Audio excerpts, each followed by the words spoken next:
За дөнгөж өнөөдөр Чингэлтэй дүүргийн яг энэ дахин төлөвлөлтийн тойрогт хамрагдж байгаа өрхүүдийн төлөөлөл бол уулзсан.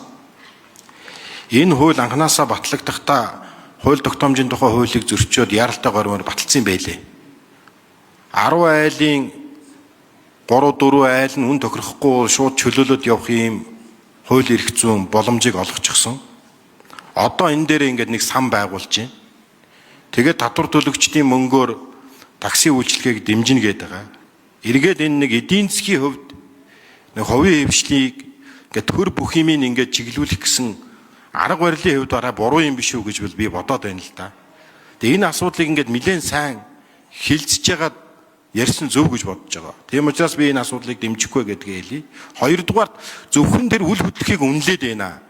Тэнд одоо жишээлх юм бол авт засвар ажилуулж байгаа хүн бол одоо жил болго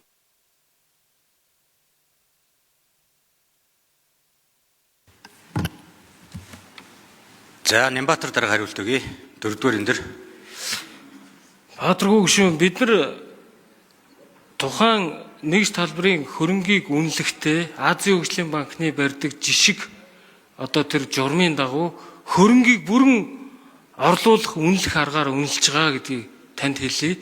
Дунджаар 300 м2 газартай 6-4 харьцаатай байшинтай айлын газрыг 170-аас 180 сая төгрөгөөр үнэлж авч байгаа.